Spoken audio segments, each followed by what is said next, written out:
bahwa tujuan dari kelompok-kelompok teroris itu, apapun agamanya, dia selalu punya agenda politik. Betul.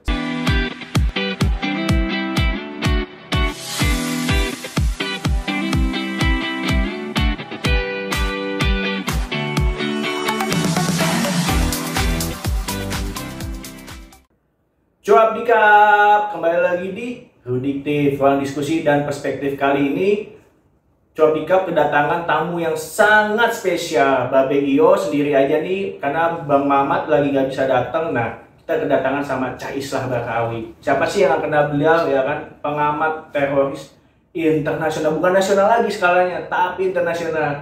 Wah, terima kasih nih Cak. Terima kasih. Gimana kabarnya Cak? Sehat, alhamdulillah. Puji Tuhan. Wes, mantap. Ceritain dong Cak, ini kan masih ada nih penontonku yang belum tahu latar belakang Cak Islah Bakawi gimana nih. Ya, saya asli Madura. Saya sempat mondok di Bangkalan. Pondok pesantren saya nama Muhammad Khalil. Kemudian SMA saya masih di Madura, terus kuliah di Jakarta. Setelah itu saya baru belajar tentang sejarah dan filsafat Islam di Amerika. Wih, ngeri kali itu. Di mana ya? Di Zaituna Institute. Oh, S1 S2 itu Cak? D3. D3. Itu gimana ceritanya Cak Islah sampai sekarang bisa gencar melawan intoleransi, radikalisme, dan terorisme di Indonesia ini? Ya, saya waktu kejadian 9/11 itu saya tinggal di Amerika. Mas Tio, para pemirsa sekalian, saya tinggal di sana. Saya merasakan bagaimana efek teror yang dilakukan oleh orang-orang yang mengatasnamakan Islam. Yes. Sejak saat itu ada gairah saya untuk berusaha menyelamatkan agama yang saya peluk ini, bahwa mereka sebenarnya bukan Islam. Teror itu tidak ada agamanya menurut saya. Orang-orang yang mengatasnamakan Kristen, yang mengatasnamakan Hindu, mengatasnamakan Buddha, itu sebenarnya adalah upaya-upaya untuk membajak kejahatan-kejahatannya atas nama agama supaya kejahatannya terlihat terhormat.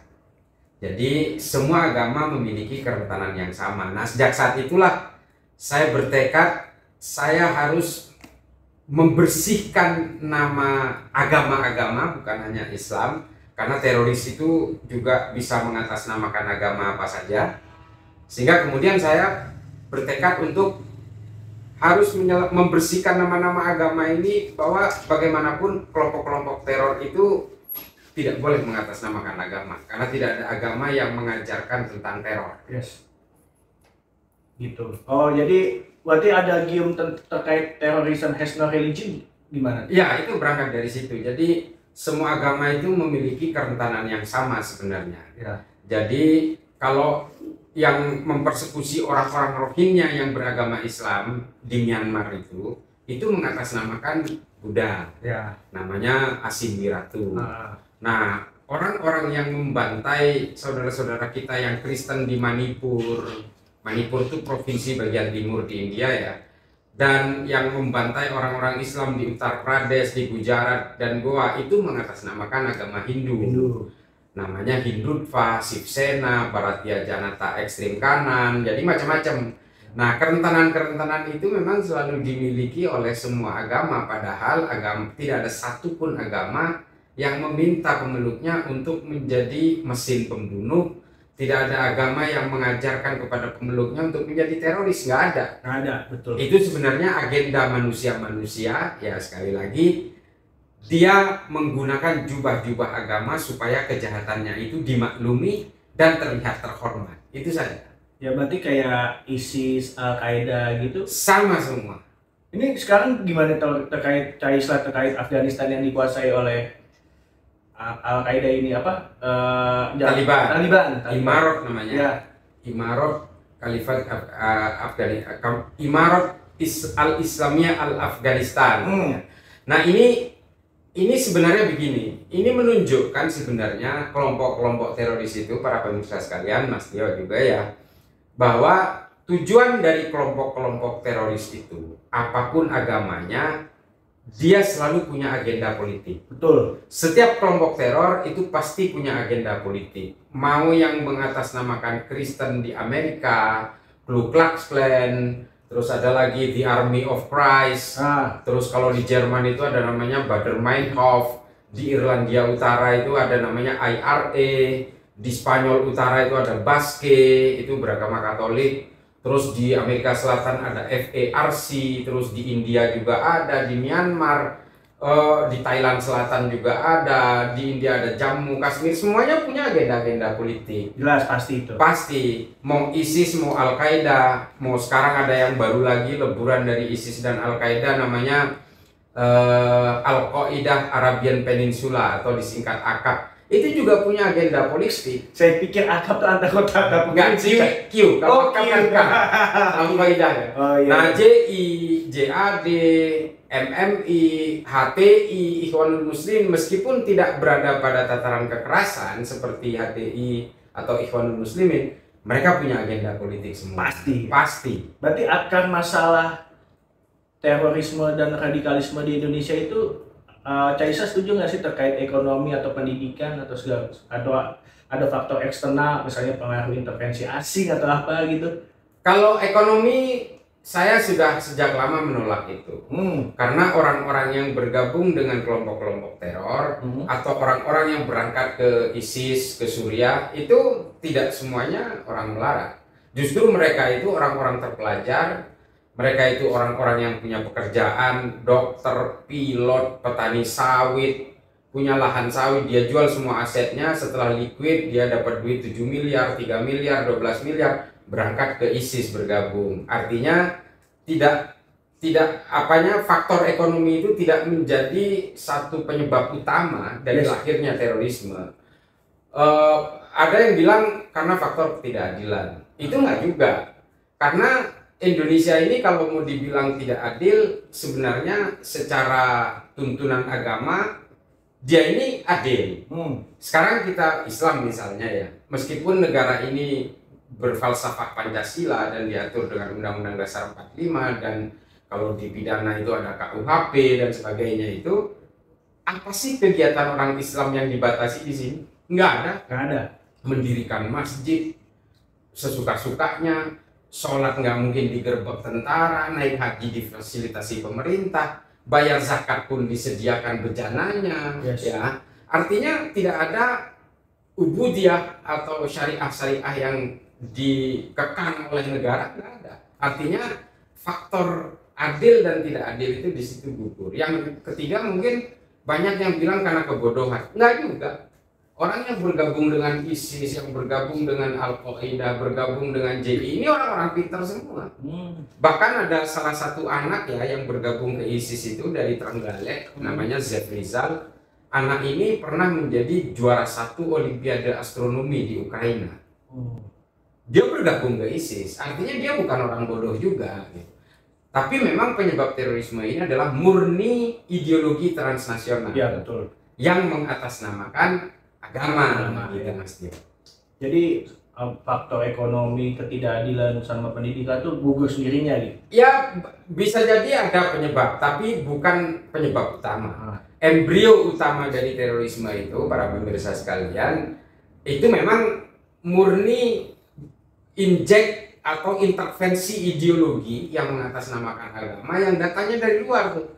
Di negara kita kan dulu ideologi norak kayak gini kan nggak ada, belakangan masuk gara-gara Abu Bakar Bashir itu kan. Ya, Abu Bakar Bashir, ada namanya Wahabi, pemikiran Wahabi, ada pemikiran Ikhwanul Muslimin dari Mesir, motornya itu namanya Said Qutb. Terus ada lagi Hizbut Tahrir yang selalu menjejalkan kepada kita itu untuk menegakkan daulah khilafah. Padahal tujuannya politik aja. Jelas, dia nggak berani head to head dengan tentara, nggak berani head to head dengan polisi, dia nggak berani berhadapan dengan rakyat Indonesia yang masih waras. Lalu kemudian dia berusaha membawa agama menggunakan ayat-ayat untuk menghipnotis orang-orang bahwa kalian ini selama ini dibodohi oleh Negara Kesatuan Republik Indonesia.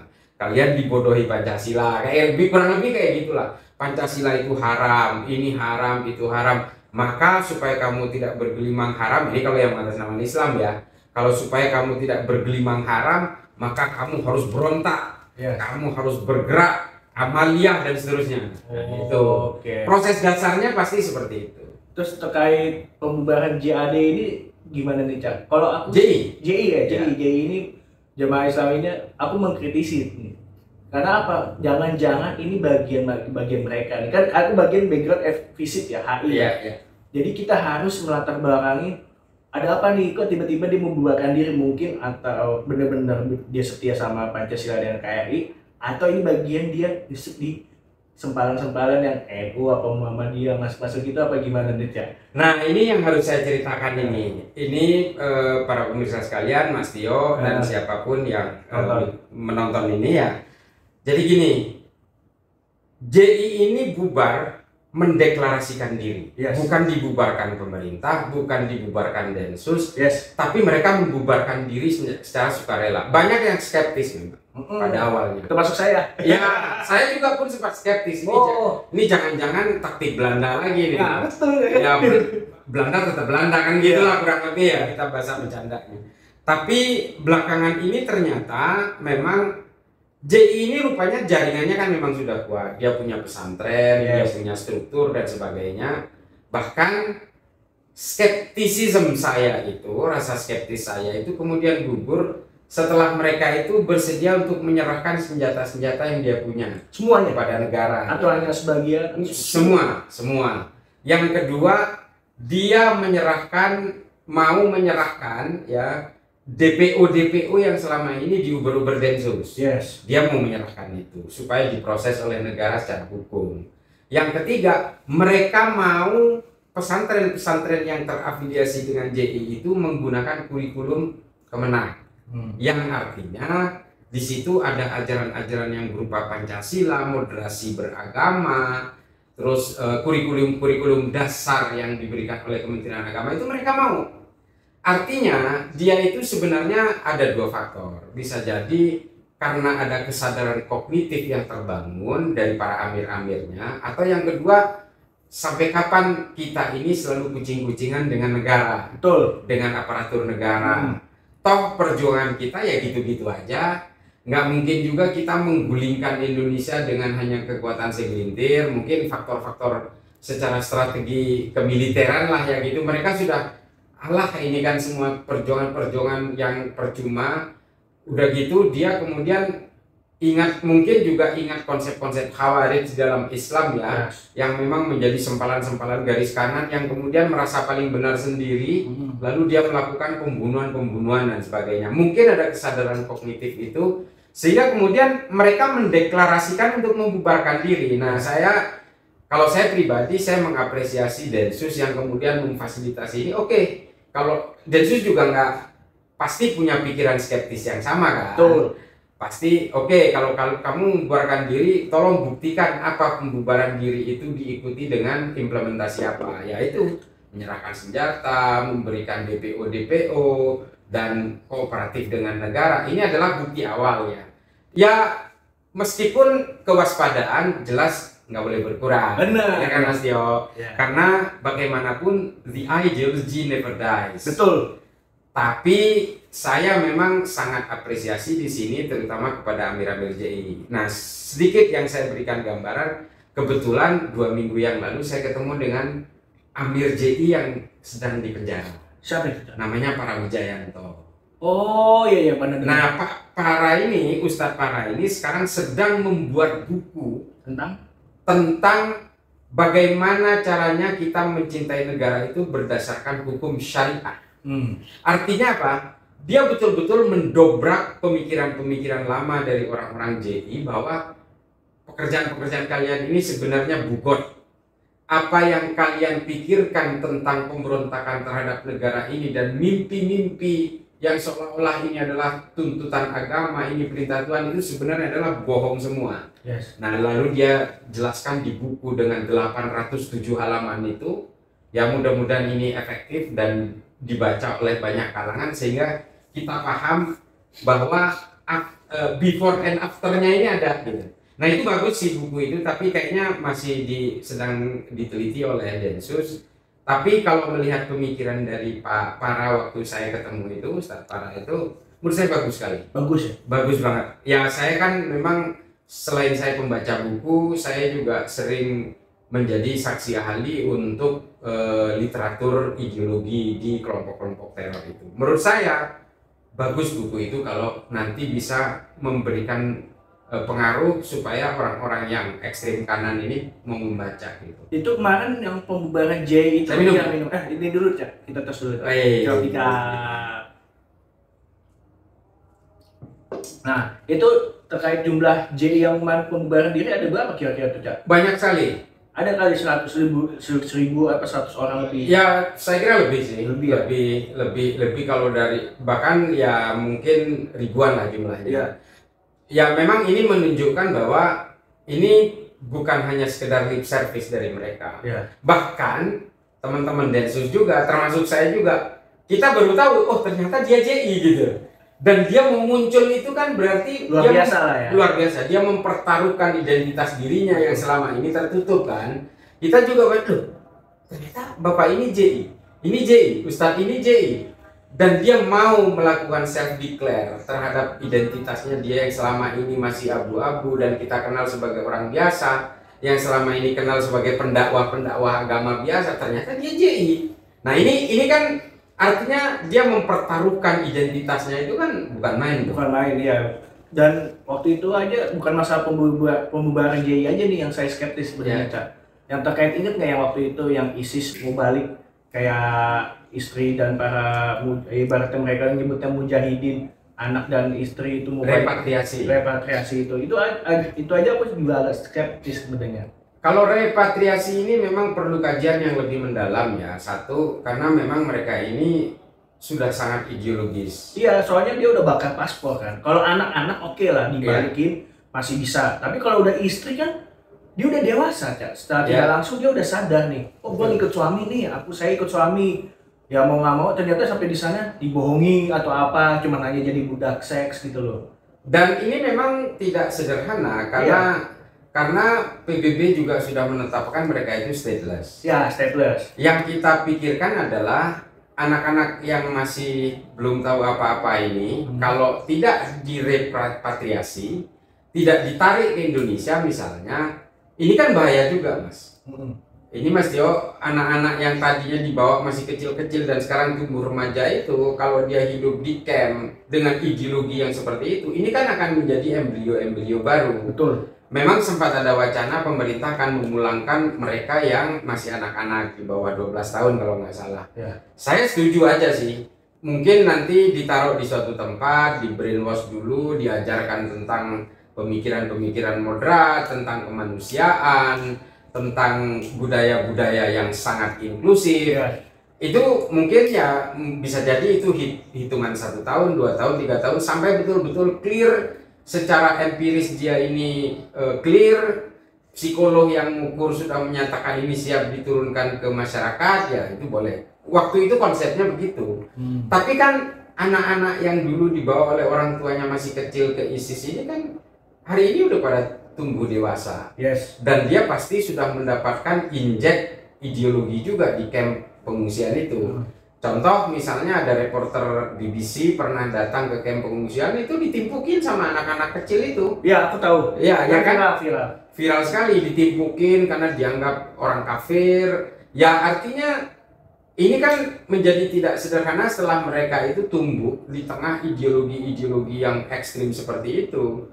Ya mungkin hari ini pemerintah Indonesia repatriasi itu memang perlu kajian yang sangat kompleks. Sangat kompleks ya. Iya. Dan harapan Cak Islah terhadap pemerintahan Prabowo ini masalah untuk intoleransi, radikalisme dan terorisme itu gimana? Ya saya sih berharap Pak Prabowo sebagai orang yang sangat kuat terutama dalam ideologi Pancasila, kami berharap bahwa moderasi beragama ini akan terus diakselerasi dalam pemerintah ini. Tapi sayangnya memang saya beberapa waktu yang lalu ada podcast juga yang akhirnya saya agak sedikit ragu juga di konfigurasi kabinet ini kan Iya. Ideologinya nggak jelas nih. Ya benar. Ada kelompok kanan yang juga masuk jadi wamen, ada kelompok yang selama ini jadi kepala BPJPH. Ya kita nggak tahu lah. Kita tidak perlu menyebutkan itu, tapi ada juga yang kita kenal orang ini selalu mengglorifikasi gerakan-gerakan kanan yang masih mengimpikan kembalinya khilafah. Ada yang masih punya mimpi tentang pan-islamisme, ternyata jadi wamen di sini, di sana, segala macam.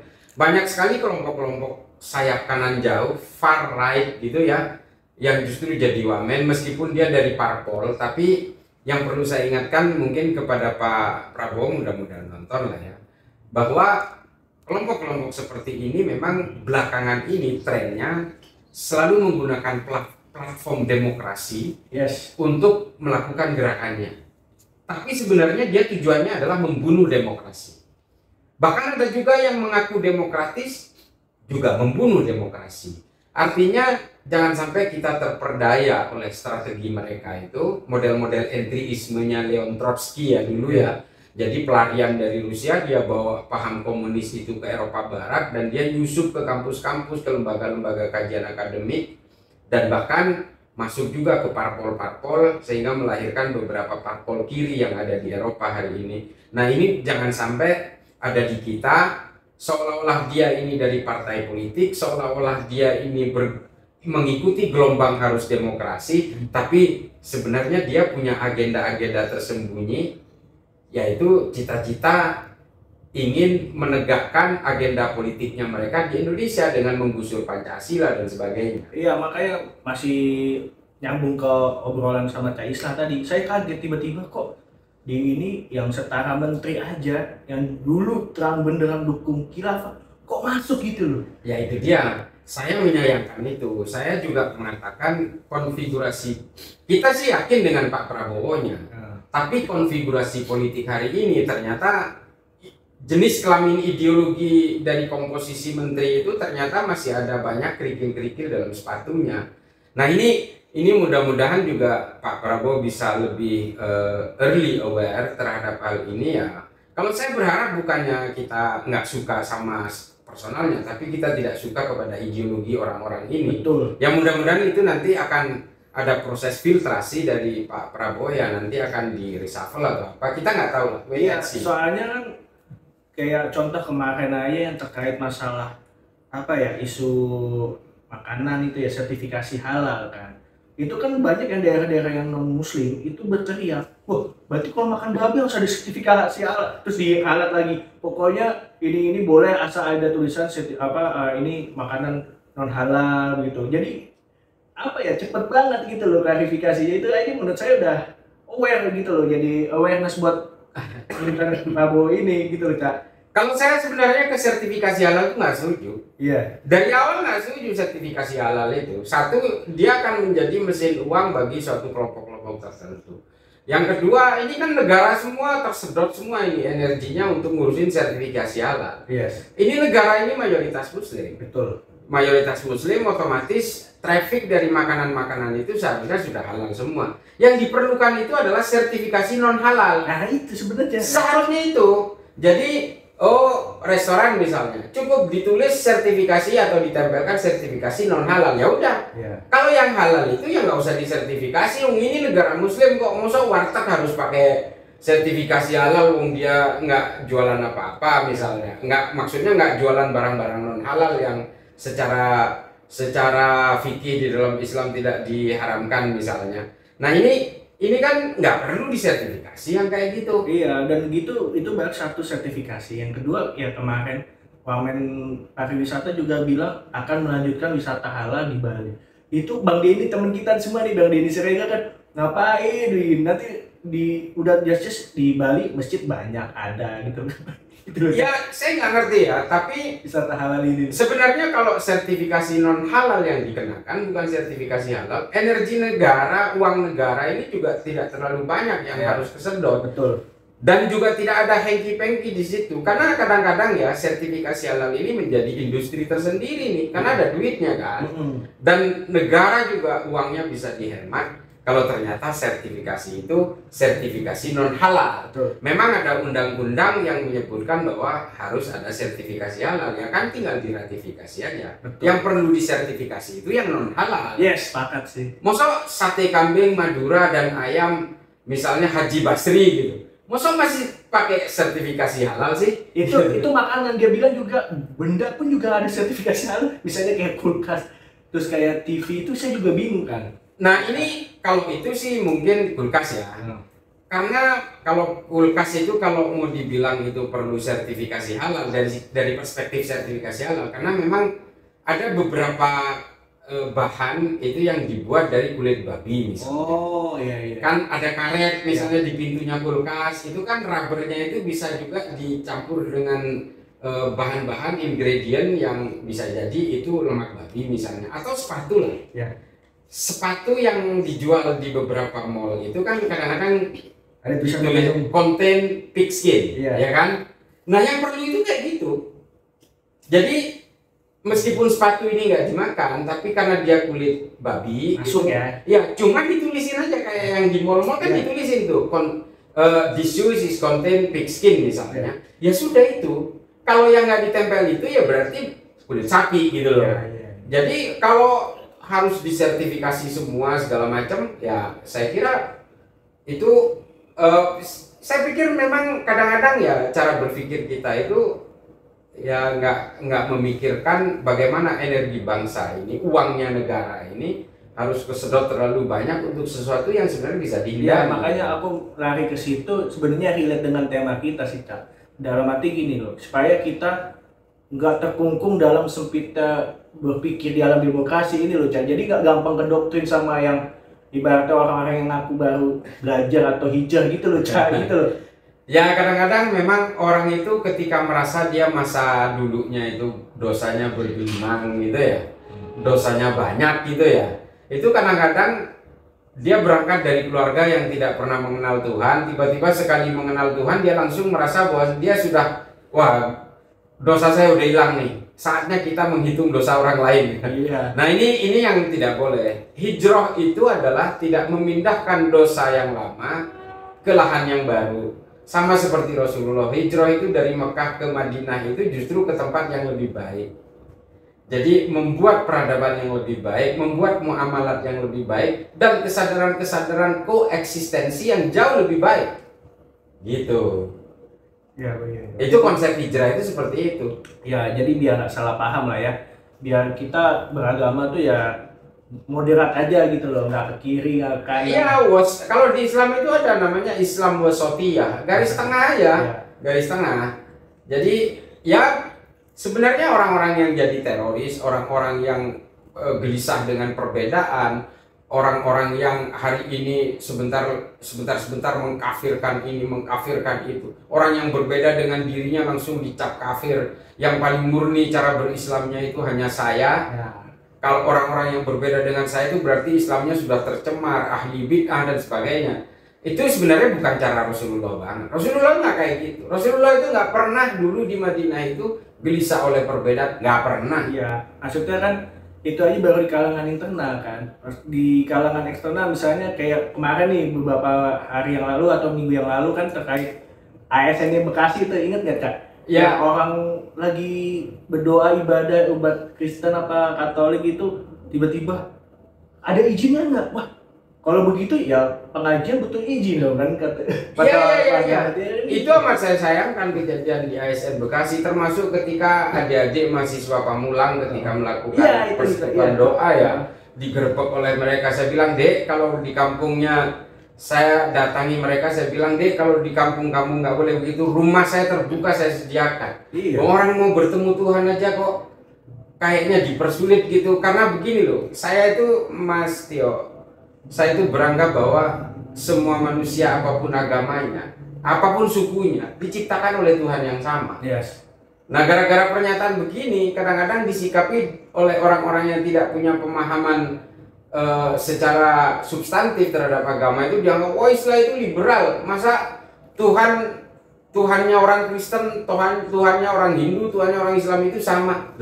Yang menciptakan manusia itu sama Tuhannya, karena di Islam itu Qul huwallahu ahad. Tuhan itu hanya satu. Artinya yang menciptakan saya, yang menciptakan orang Kristen, yang menciptakan orang Papua, yang menciptakan orang Eropa, yang menciptakan orang Madura seperti saya, itu Tuhan yang sama, karena Tuhan ini satu gitu loh.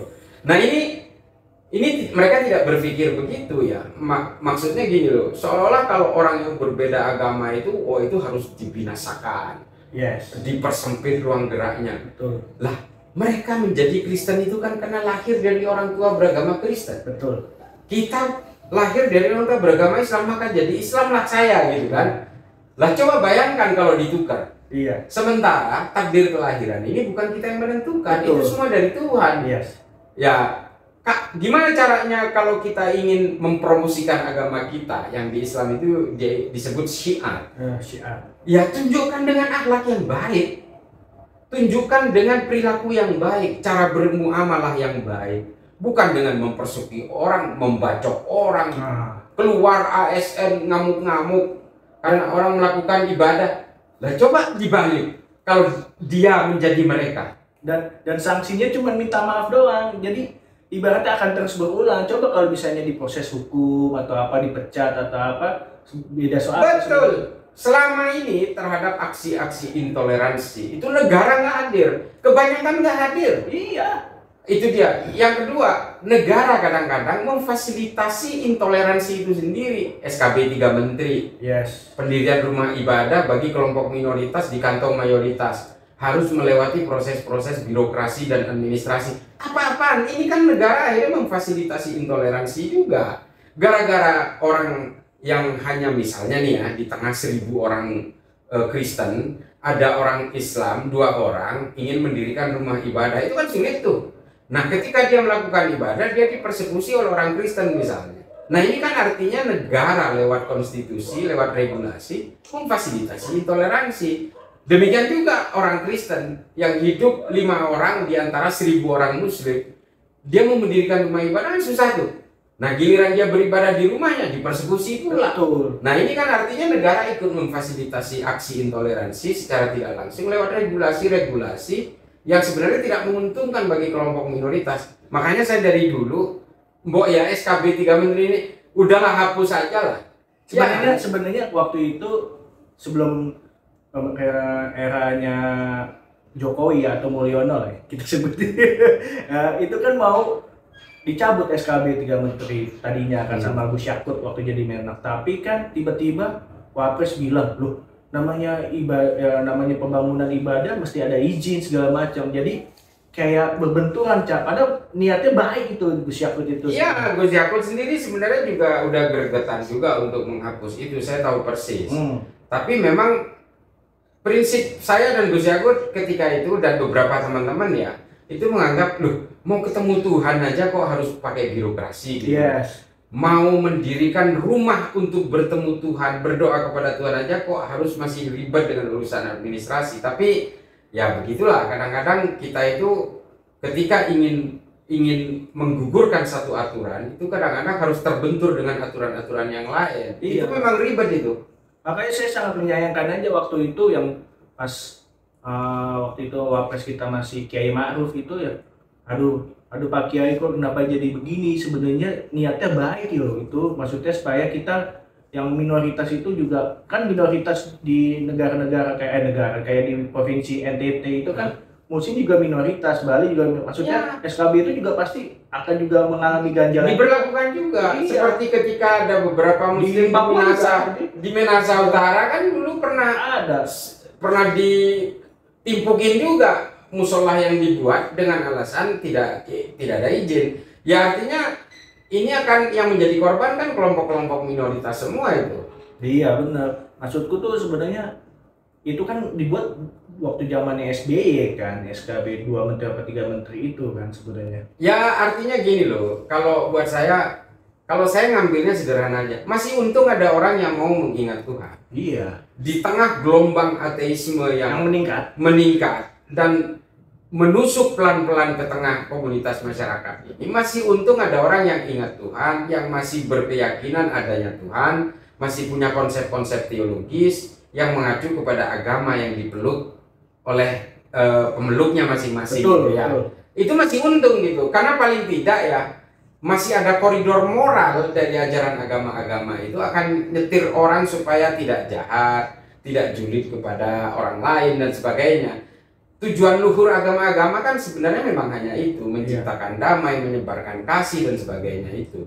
Tapi ya apakah orang ateis juga kemudian brutal? Ya enggak juga. Ini kan soal moral juga. Tapi setidaknya ketika orang itu meluk agama, moral itu kemudian menjadi guidance, gitu loh. Nah ini yang harus diperhatikan oleh pemerintah, bahwa orang-orang yang masih mau menyembah Tuhan, masih mau berdoa kepada Tuhan, dan masih kejahatan-kejahatan dirinya masih merasa diawasi oleh Tuhan, itu sebenarnya harusnya didukung gitu. Nah ini kan enggak. Nah ini yang kita ketuk kepada Pak Prabowo. Mudah-mudahan Pak Prabowo juga bisa aware dengan hal-hal seperti ini. Iya, dan Pak Prabowo juga mesti tahu, fun fact-nya adalah semakin negara itu religius, semakin tidak bahagia loh. Itu fun fact loh. Ya, ada data itu. Ya kalau kita mengacu ke negara-negara Nordik ya, orang-orangnya itu tidak aware dengan agama. Gereja-gereja itu kosong di sana. Kosong, bener. Di Finlandia, Islandia, di Swedia. Tapi mereka tingkat kejahatannya itu ini 0,02% dari jumlah penduduk. Iya. Tingkat kemakmurannya tinggi. Ya bukan berarti kita menganggap bahwa agama yang merusak segalanya. Iya. Tapi setidaknya memang moral itu kemudian menjadi tumpuan utama dalam peradaban manusia.